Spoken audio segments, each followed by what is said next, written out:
প্রভু নারায়ণ নারায়ণ নারায়ণ। প্রভু কেউ দেখিছো আজি আপোনাক ইমান চিন্তিত? এই দয়া হয় আমি জানো তাৰ কিবা সংভেদ পাম জনাৰ্দন।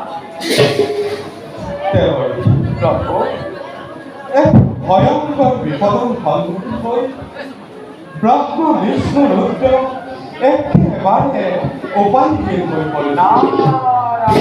নারায়ণ এইমাত্ৰ মহাকাল বিলম্ব মহাকাল মহাকাল বিলম্ব মহাপ্ৰলয় আৰ্জনমি দি গ'ল। প্রভু হয় পৃথিৱী বোলে মহাপ্ৰলয় হ'ব। মহাকাল জলধাৰাই সমস্ত পৃথিৱী ডুবাই পেলাব। কোনো ক'তো বাচি নাথাকিব। মাত্ৰ দৈত্য আৰু অসুৰবোৰহে একেবাৰে ভয়ংকৰ হৈ উঠিব।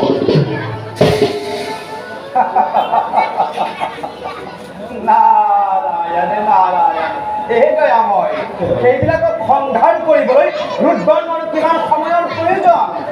দুষ্টক দমন অন্তক পালন কৰিবই লাগিব। নাৰায়ণ প্ৰভু আপুনি কথাষাৰ একেবাৰে পাতলকৈ ভাবিছে। আপুনি কওকচোন দেৱৰী, দেৱৰী আপুনি কওকচোন এবাৰ ধ্বংস হোৱাৰ সৃষ্টি পুনৰ গঢ় দিয়া জানো ইমান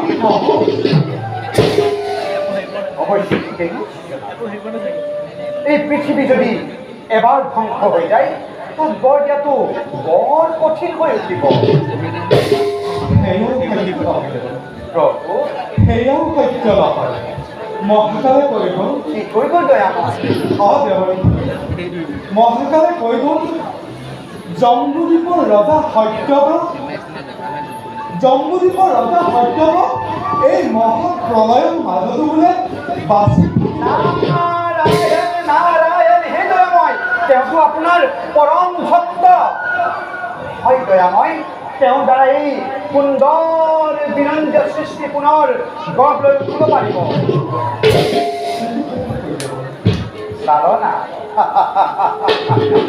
চালনাকাৰী কিন্তু চালনাত নিশ্চয় পাৰ্বত সেই কথা মই আগেই বুজিব লাগিছিল। প্ৰয়োজনীয় সকলোবিলাক সামগ্ৰী সংৰক্ষণ কৰাৰ দায়িত্ব দিয়ক ৰজা সত্যব্ৰত। জীৱ জন্তু সকলোৰে দায়িত্ব লওক আপুনি নিজেই। তেতিয়া এই সুন্দৰ বিনন্দ সৃষ্টি পুনৰ গঢ় লৈ উঠিব পাৰিব। আমি তাৰেই পৰিকল্পনা কৰি আছোঁ প্ৰভু। সময়ত তাক আমি ব্যৱহাৰ কৰিব। মাজে সময়ে বিপদকালত এনেদৰে বুদ্ধিমত্তা দি থাকিবলৈ নাপাকে। নাৰায়ণ নাৰায়ণ বাৰু এতিয়া যোৱালৈ এই বাৰ্তা নৰ সমাজত দিয়া অনন্ত অসীম মহিমা দীনবন্ধু এই হৰি আমি নিমিত্তহে সমগ্র বিশ্ব ব্রহ্মাণ্ড চলে আপোনাৰ এইটি ইংগিত আৰু সেই ইংগিতৰ শিক্ষাখন পালেহে আপোনাৰ গুণলীলা প্ৰচাৰ কৰিবলৈ সুবিধাখন প্ৰাপ্ত হ'ব।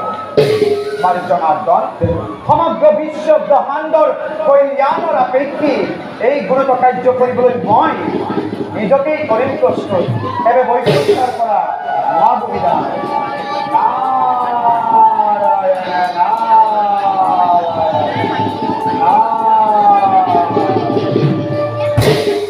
मंगलम भगवान विष्णु मंगलम गरुड़ा ध्वजा मंगलम पुंडरी काक्षान मंगलम तनु हरि मंगला